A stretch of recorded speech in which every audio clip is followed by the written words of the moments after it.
Hey everybody, welcome back to my channel, Gardening with One Knee in Zone 5B.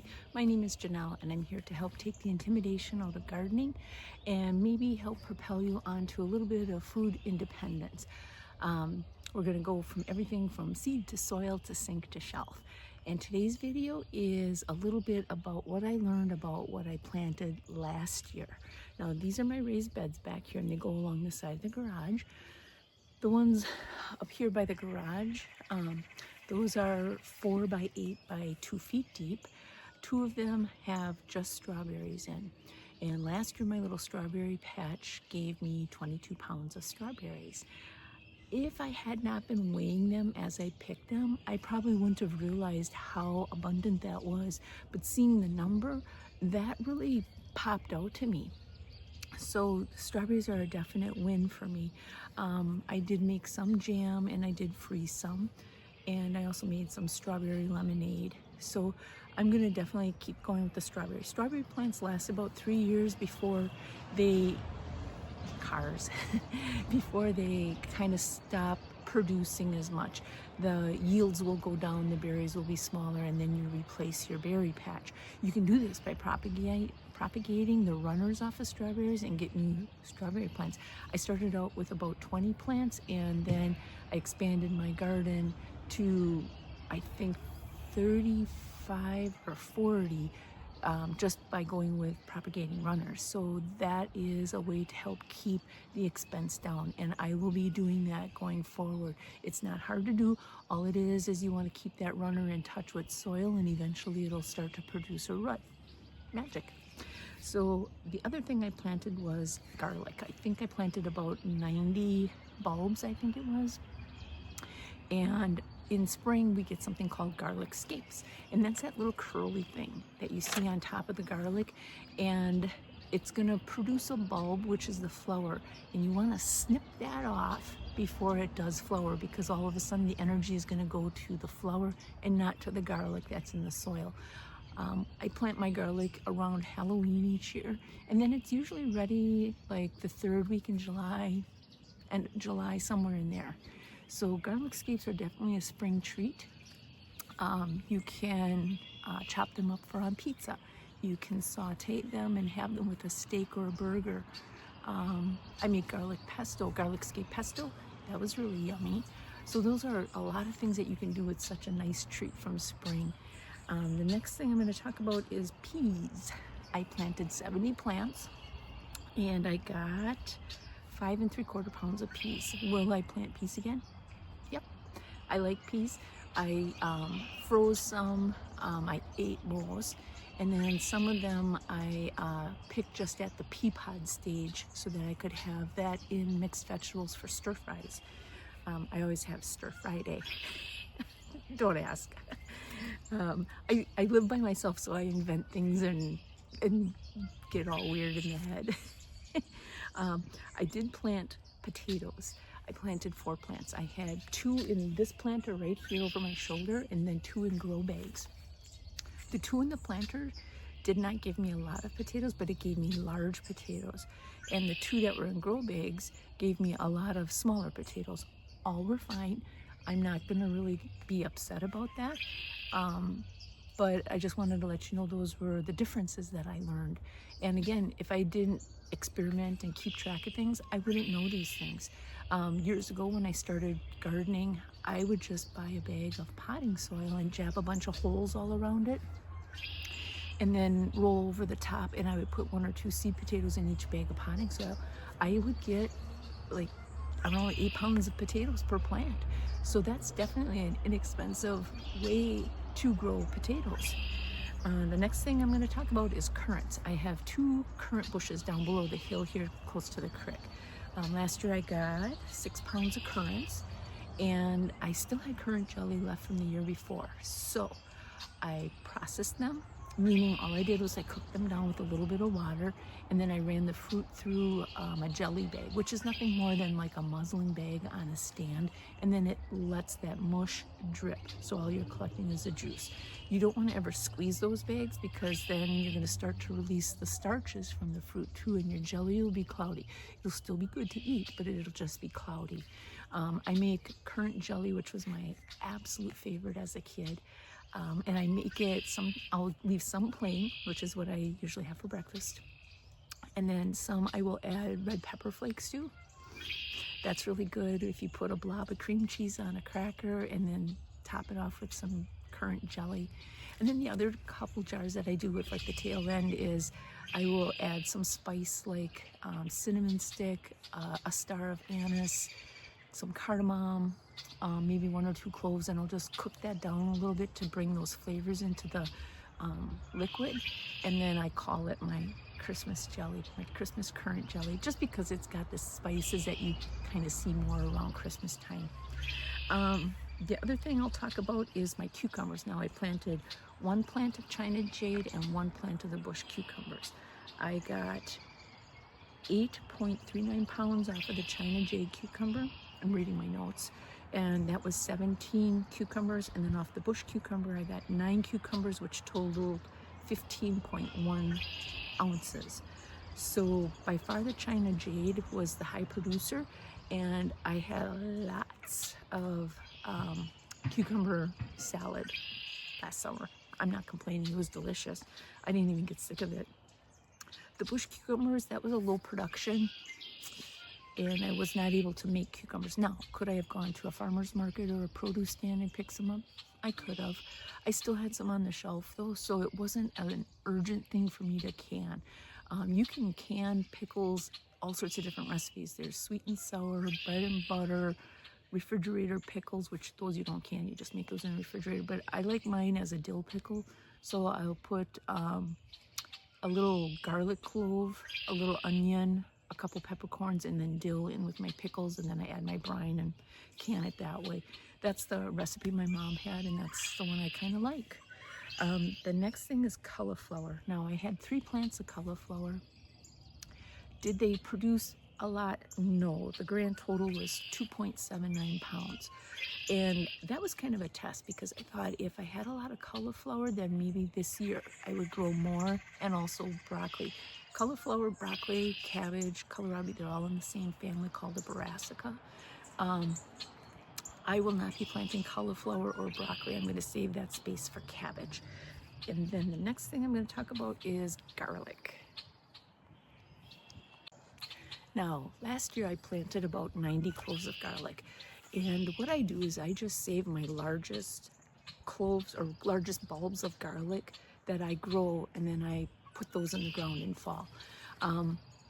I planted the varieties Music, which is the kind that you get with your garlic mashed potatoes. I planted Siberian, and that gives kind of like a larger bulb. Purple Piaski, which is kind of a spicier one. It's really good though, no complaints there. I also, I had an unknown patch. I usually draw out a garlic map and I write down how many and of like the variety, and then kind of like in the position, like was it all lines, was it all 5 in a line, was it 5, 4, 5, 3, you know, depending on what kind of space I was using. And when I was harvesting, I was like, ooh, these aren't on my garlic map. I don't know what they were, but I used them, and I used them when I made spaghetti sauce. No, you know, nothing was lost out of that experience. I did also plant Purple Piaski, and I think they call them bublets when they're in their seed stage, and that size is about the size of a pencil eraser. And what you do is you plant them in fall, let them go through the growing cycle, harvest them. You don't eat them.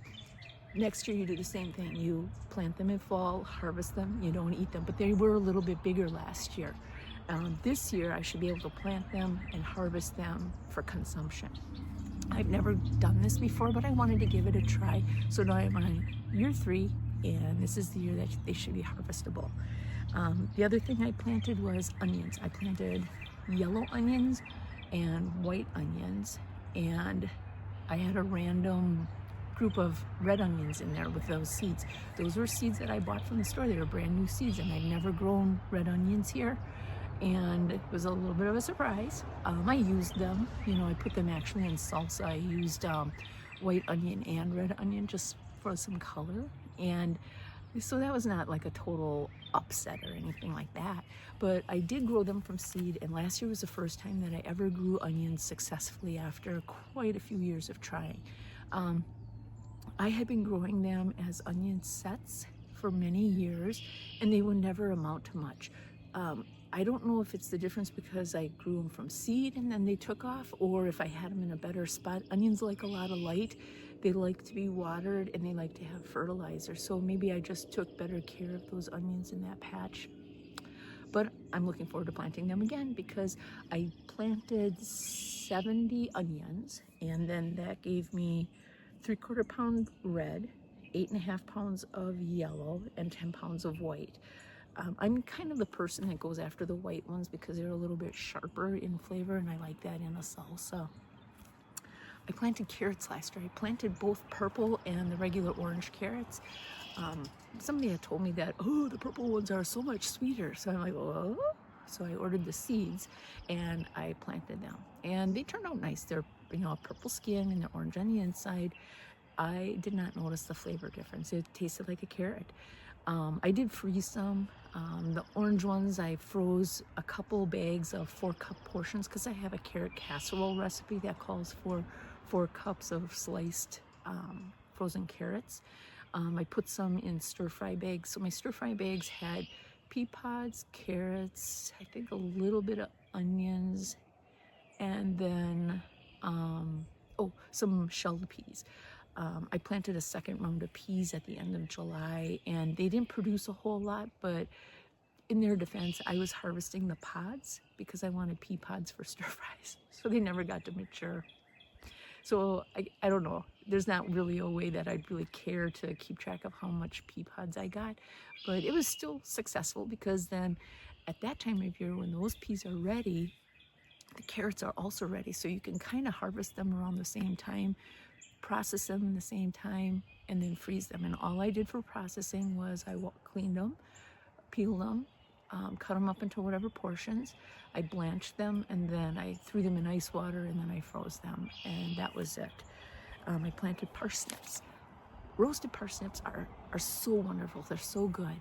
And I had 5 plants, and I got 3 3/4 pounds. No, 3 1/3 pounds.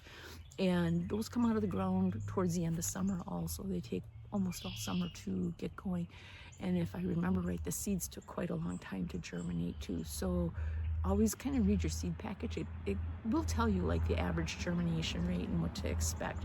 And that way you're not like stressing out like, what did I do wrong? Why aren't they growing? Were they bad seeds?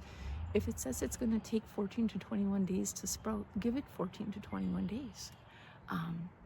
But yeah, I had parsnips here, and I will be growing those again, definitely. I grew green peppers, and I grew jalapeno peppers. I think I only had a couple plants of each. Neither one produced. And when I was watching YouTube videos, it seemed like it was a problem all over the place that people had plants, but they just weren't producing. And mine flowered, and I saw bees on them, and I only got a couple of peppers. And when I went to go pick most of them, they were nice size, and then when I reached for them, they were chewed out on the other side. So something was getting at them, and I don't know what it was, so I wasn't really able to use those. Luckily, the year before, I had processed some peppers, and I had them dehydrated, and then I just used those for making salsa last year. No, not last year. What did I use those peppers for? Oh, I just used them when I was pressure cooking a frozen turkey. I'll tell you all about that one time. I planted beets. I always plant the cylindrical beets so they grow long and narrow. I shouldn't say narrow, but they kind of remind me the shape of a carrot, and they're really easy to slice for making pickled beets. They did not do good. In fact, I just made roasted vegetables with what I grew, and I went to a produce stand and I bought beets from them, and that's what I made for pickled beets. If you've never had pickled beets, they are good. My dad always said that they tasted like dirt to him, and I get that. Some people have that sensation, but to me, they're really, really good. And when you go to the bathroom, you're gonna think, oh my goodness, what is wrong with me? And then you're like, oh, I eat pickled beets. maybe too much information, but just in case you make them and try them and then you go to the bathroom and there's weird colors, don't fret. That's what a pickle beet does. Another thing that I grew last year was cabbage, and I had 5 heads of cabbage. They never got real big. I had a total of 5.5 pounds of my own cabbage.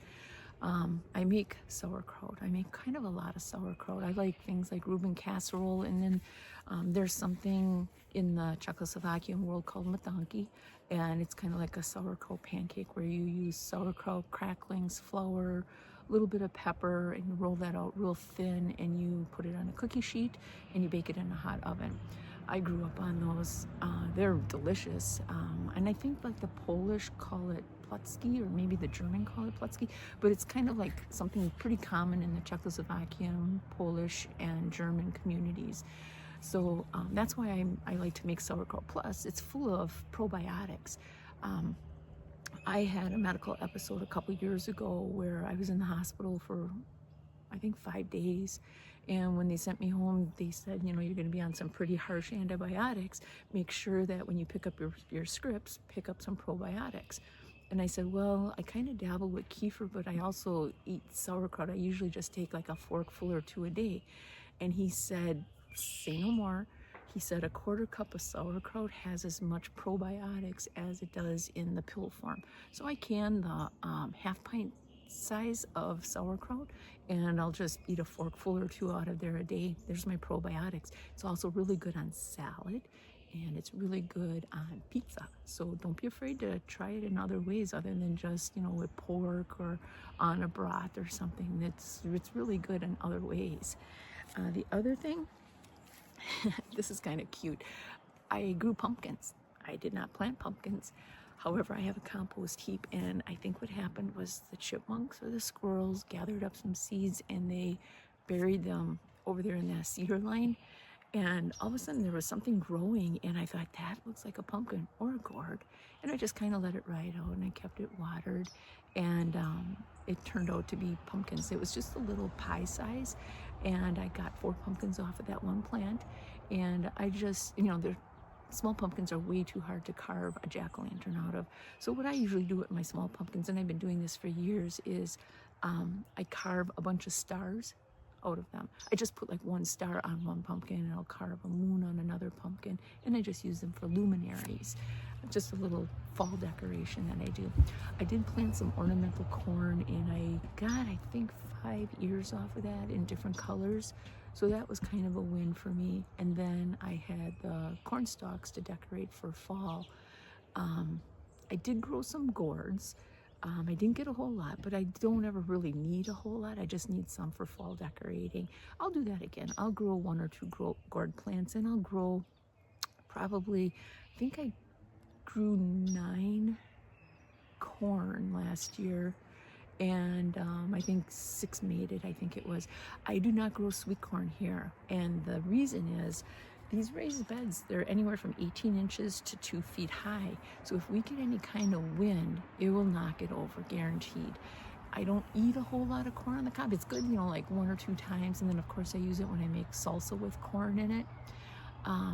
But I choose not to give up some of my growing space for some sweet corn. That is inexpensive enough that I can pick that up at a produce stand or at the farmer's market.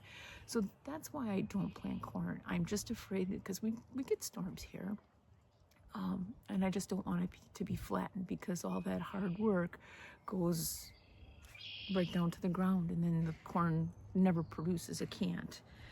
Let's see here. Now last year, with all my raised beds that we see here in the background, I had a total of 255 square feet. Well, I take that back, 240 square feet. And then I had 15 grow bags. I had cabbage planted in grow bags, and I had read that if you plant dill with cabbage, it keeps the cabbage worm or the cabbage moths away. So I planted cabbage in some of those bags with dill, and I planted 2 cabbage without. And the cabbage that were with the dill did not hardly have any damage compared to the ones that weren't with the dill. So that's actually something really good. Calendula is another plant that you can plant with your tomatoes. I call it a sacrificial flower, because aphids are drawn to it. So the aphids go to the flower, the calendula, because it's more appealing to them than the tomato. If the calendula wasn't there, the aphids would go to the tomatoes. So it's one of those sacrificial kind of flowers. Marigolds are another thing that are good to plant by tomatoes. And then carrots. But I kind of feel like carrots need some more sun. So my carrots that I've planted in the past with tomatoes, they never get really big, maybe only about like that big. So I choose to plant those on their own. The other things we're going to talk about are herbs and tomatoes. I just realized something here too. I planted ginger out in these raised beds last year, and I got 17.4 ounces. I like to make homemade orange chicken. I also make my own fire cider, and there's a few things every now and then that calls for a little nub of ginger. So I'm fortunate enough that I can grow it. Ginger likes warm weather. It takes a long time for it to grow. So I get that in the ground when the soil is warm, and then I usually pull it out of the ground mid-October. And some of that, you know, from other videos, that I planted it in the house and then I just harvested it. And I like doing it that way. I started out with an organic nub of ginger, and from there I just kept growing it. I don't buy ginger to plant because I'm pretty successful with growing it. So that's another way to keep the expense down too. Buy it once and you can plant and plant and plant. This year will be the 4th year that I'm growing ginger here in Wisconsin. Herbs. So I planted chamomile. Chamomile is a good, like, go to bed kind of a tea. It kind of relaxes you. It tastes like coffee. I don't drink coffee. I don't like the bitter taste of coffee, but if you like coffee, you'll like chamomile tea. I grew St. John's wort. Now, St. John's wort is really popular because it's supposed to help with depression. I'm not a depressed person, and I caution people when they see that, it takes a long time for it to build up in your system, and I would talk to your doctor first before you go away from any kind of antidepressants and decide to change it over with St. John's wort. Some people's mentality is fragile, and I wouldn't want them to do anything harmful to themselves just because they heard it's a natural antidepressant. It takes a long time for it to build up in your system. The other thing with St. John's wort, I had read that if you put it in a salve, it helps with arthritis and achy joints. I have that. So that's what I'm growing it for. I did make some salve last, that would have been last fall. And I did make it with calendula infused oil, and I feel like it helped, but maybe it was more in my head, and maybe I was using it during a time where I was consuming less sugar, because sugar causes inflammation. But it's something I'm going to keep at it. I'm trying to grow a couple more St. John's wort plants. When you harvest a St. John's wort flower, you want it in the bud stage. And when you kind of squeeze the bud, if it gives you some purple liquid on your fingers, then you know it's at its time to harvest. Once it opens up to a flower, I guess you can still use it, but it doesn't have the same potency. Also, too, with calendula, when I kind of think of calendula as a medicinal herb, ideal time to harvest that is in the late morning after the dew dries. So that's kind of like what I try to do. It's not always possible, but that's what I try to do. And then I dry it in the house. I have a couple little, like, what do they call them? Maybe like office racks or a desk rack where you put like your bills, your junk mail, kids' papers or whatever. It's kind of like an organizer, and it's mesh, wire mesh. So that's what I dry a lot of my herbs on. I grew the toothache plant. This was kind of cool because, you know, my teeth are in pretty good shape, but there could always be that time on a weekend when I have a toothache, or I'm going to have an abscess tooth, or who knows. But anyway, I just thought I'd grow it, and I probably shouldn't have harvested anything off of it last year because it was such a young plant, but I did pick a few things and I infused it with 100% vodka. And it is a tincture. When you infuse something in something like vodka, it becomes a tincture. And it did have a numbing effect. So I thought that was pretty cool. It kind of reminded me of Novocaine because first of all, I wanted to taste it to see if the flower itself had a flavor. So I put it on my tongue, and pretty soon my tongue was numb. So I know it's gonna work. So I'm trying to grow more of that. I don't know if I'll be successful. My little plant is right there along the house, so I'm gonna be watching for it. I grow rosemary. Rosemary is one of my favorite kind of cooking herbs. Of course, I like poultry, and rosemary is one of those things that complements poultry really well. I also found a recipe for rosemary Parmesan crackers, which is really good, very easy to make, and I treat myself to making those every now and then. I did try to make some bread one time. Now, I'm still learning with bread. Bread is not my strong point yet. But I did chop up some fresh rosemary for like I don't think it was a focaccia bread, but I think it was like an Italian type of a bread, and it called for some rosemary. And I keep that plant in the house over the winter because it would not survive our winters here. It does produce little flowers, which is kind of cute, but once it warms up, like today it's only 50 degrees out here, and that's too cold for my little rosemary plant, I feel. So once it warms up, I'll start bringing that outside so that it can enjoy the sunshine during the day. I planted Thai basil. For a while, I was on a kick where I like to make basil tea, and I drank that quite a bit. You can make tea out of a lot of things. You can do it out of raspberry leaves, strawberry leaves, bee balm. I see my ducks are coming in for the evening. Not my ducks, I don't own them. They're just some mallards that come here year after year. Got distracted. But anyway, I was making Thai basil tea, and finally I kind of got sick of it. I still have dried basil in the house, so I probably will not grow basil this year because I feel like I have quite a bit of that in the house. I did grow lemon balm, and I did use it to make cleaner, like a kitchen cleaner, so that went with some vinegar. So basically the lemon balm leaves, and I think I used the flowers too, I soaked them in vinegar, and then I strained it and I put it in a spray bottle. There's lemon balm tea, and you can make lemon balm flavored things. What I did learn about lemon balm is it interferes with thyroid medication. Now, I am on thyroid medication.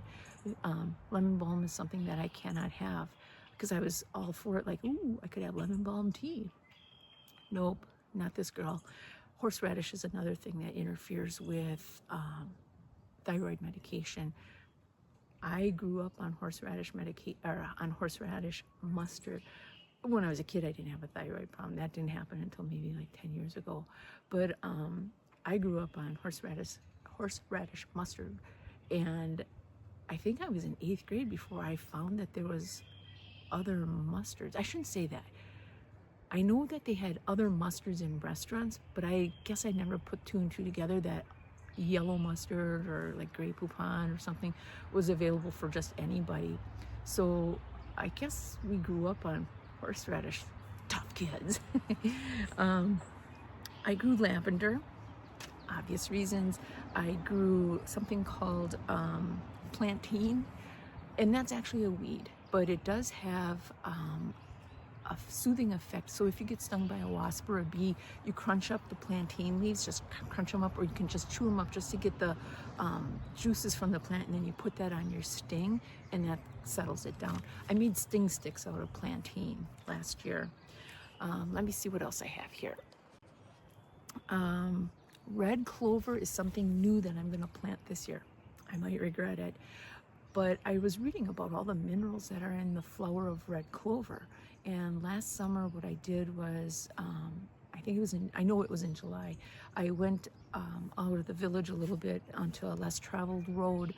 I was trying to find red clover that wouldn't be exposed to as much exhaust from vehicles. And I also wanted to pick it before they started spraying fields. And I feel like I lucked out that day because I think about a week or so after that, then they started spraying fields. And that stuff drifts, it carries over. That's why I don't think I could ever really say I'm an organic gardener, because there's a field right there and they spray, and I know there's carryover because I can smell it in the air on the days that they spray. So I could never really claim that I'm an organic gardener with a setup like this. So anyway, I picked that red clover and I did try it as tea. It's sweet, but you know, we used to pick it and suck on the ends as kids because there was such a really good, like a nectar in there. No wonder the bees like it. Cows like it. Cows can't be wrong. But so this year I'm going to plant some red clover. A couple other things that are different, not herbs, that I'm going to plant for nitrogen purposes are fava beans and one more. Oh, I think I'm planting soya beans also. Soya beans are what they make tofu out of, so you can't go wrong with that. That's a protein source. So then our next thing to talk about is tomatoes. So tomatoes, I planted 8 varieties. One was a cherry tomato, so I can't really count that with my food preservation. That was more for just snacking. I planted 5 plants each of San Marzano and Super Sauce. Super Sauce has become my favorite paste tomato, and I tend to grow more paste tomatoes because of the type of canning I do. If you use things like Early Girl or beefsteak, there's nothing wrong with that, but you're going to be cooking them a lot longer to get the liquid out, and you want basically the pulp and to kind of cook off that liquid. And when you use a paste tomato, there's less liquid. So out of those 5 plants, the San Marzano, I got 21.5 pounds. I was thrilled, and I had cardboard boxes, and I had a little tag in them that stayed pretty much in the box all the time, and I would just take those boxes outside, pick, bring them in, and weigh them all individually. I did this all summer, and yes, it might be a little tedious, but that's how I learned about the production out here. So yeah, I got 21.5 pounds of San Marzano tomatoes.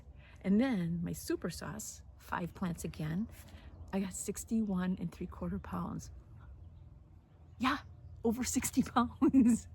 So if I wouldn't have been keeping track, I would have no idea. I would just say, yeah, I got a lot of them. Yeah, there was a lot. But this way, by keeping track and writing it down and seeing the numbers, that's a good producer. I grew something called Incardi paste. Now, during COVID, the typical paste tomatoes that I typically buy were not available. And I don't know if I was just shopping at the wrong time, but then I started exploring different ideas for different paste tomatoes. There's always got to be a plan B. So I tried Incardi paste, and last year I planted 2 plants and I got 6.6 pounds. Not a high producer, and if I remember right, those tomatoes were a little bit smaller than the Super Sauce. The Super Sauce kind of fits like right in my hand. The San Marzano is just a little bit smaller, but the Incardi paste I believe was a smaller one. I also grew Amish paste, not a bad tomato either. I had 2 plants of those, and I got just over 11 pounds of tomatoes off of that. So to me, that was a valuable plant to have in my little garden. I grew something called Alpaca, Olpalka. I had 2 plants of those, and I only got 7.2 pounds off of it. So those, I don't know, I'm not against it. I would plant them again.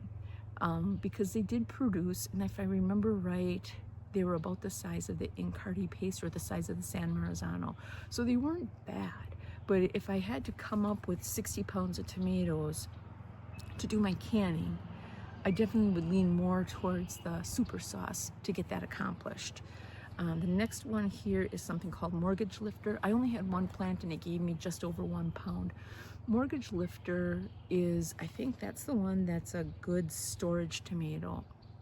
Meaning, like, when I say storage, is when you pick your tomatoes to store, you don't want them to touch. When they touch, the acids from the tomatoes kind of surface where they're touching, and then that's where you get those funny spots. And I believe Mortgage Lifter is the one that's a good storage tomato as long as it doesn't touch. And I had tomatoes last year that I was storing that they weren't enough to make anything with, I think, until the end of October. My tail end tomatoes, so like the first bunches of tomatoes I usually measure out and make spaghetti sauce or salsa or enchilada sauce or ketchup or taco sauce, something that has like a specific amount. Towards the end of the season, when they come in a little bit slower, that's when I make my tomato juice and my tomato paste. So last year I made my tomato juice, and then towards the end I had, like some scraps of tomatoes, And one weekend I'm like, you know what? I'm not gonna, make more tomato juice. I think I had 9 pints downstairs, or 10, maybe it was 12 pints. I thought, I'm just gonna cook these down and I'm gonna make tomato paste.